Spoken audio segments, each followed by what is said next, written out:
राजनीति में भूचाल आ गया। आपको बताना चाहेंगे कि केरल के सीएम पर स्वप्ना सुरेश ने आरोप लगाए हैं किस तरीके से गोल्ड स्मगलिंग में वो शामिल रहे हैं, और इस पर हमारे साथ जुड़ रहे हैं मुरलीधरन सर। आपका रिपब्लिक पर स्वागत है सर। जिस तरीके से स्वप्ना सुरेश ने, जो केरल के सीएम हैं पिनरई विजयन, उन पर आरोप लगाए हैं गोल्ड स्मगलिंग केस में, सर बीजेपी इसको कैसे देखें?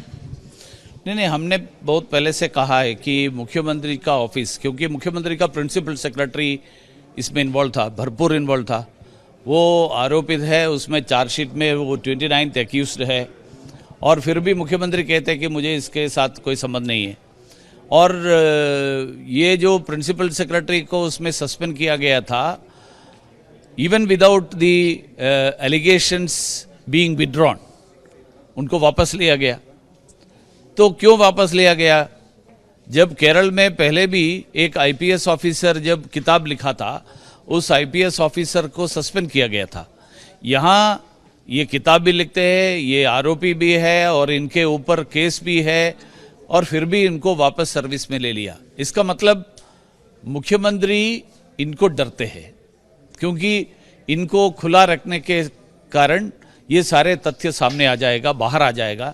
इसलिए इनको खुश करना उनको मजबूरी था मुख्यमंत्री का, क्योंकि अदरवाइज मुख्यमंत्री का सारा इसमें जो रोल है वो रोल बाहर आ जाएगा। इसलिए ये हो रहा है। और अभी जो लेटेस्ट जो इसमें जो एक एक्यूज्ड जो महिला है, उन्होंने जो कहा है कि करेंसी स्मगलिंग में मुख्यमंत्री का रोल था, गोल्ड स्मगलिंग में मुख्यमंत्री का रोल था, ये बताने के बाद एक मिडिलमैन के माध्यम से इसको चुप कराने के लिए प्रयास जो चल रहा था, वो भी साफ दिखाता है कि मुख्यमंत्री को इसमें कुछ डर है।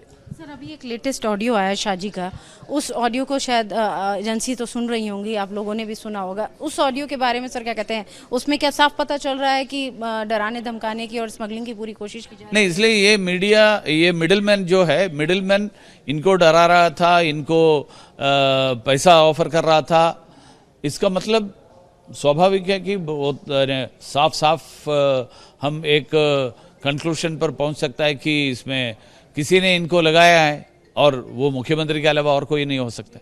तो सर इसमें बीजेपी की क्या डिमांड है? क्या वो जो सीएम है उनकी क्या उनके रेजिग्नेशन की डिमांड करती है, या बीजेपी की अब डिमांड किया है? लाइन ऑफ एक्शन क्या होगा? बीजेपी केरल में तो बीजेपी उनका इस्तीफा मांग के आंदोलन कर रहे, क्योंकि हम तो ये कह रहे हैं कि यदि इनको कोई छुपाने के लिए कुछ नहीं है, ये जांच को रोकने का क्यों कोशिश कर रहे?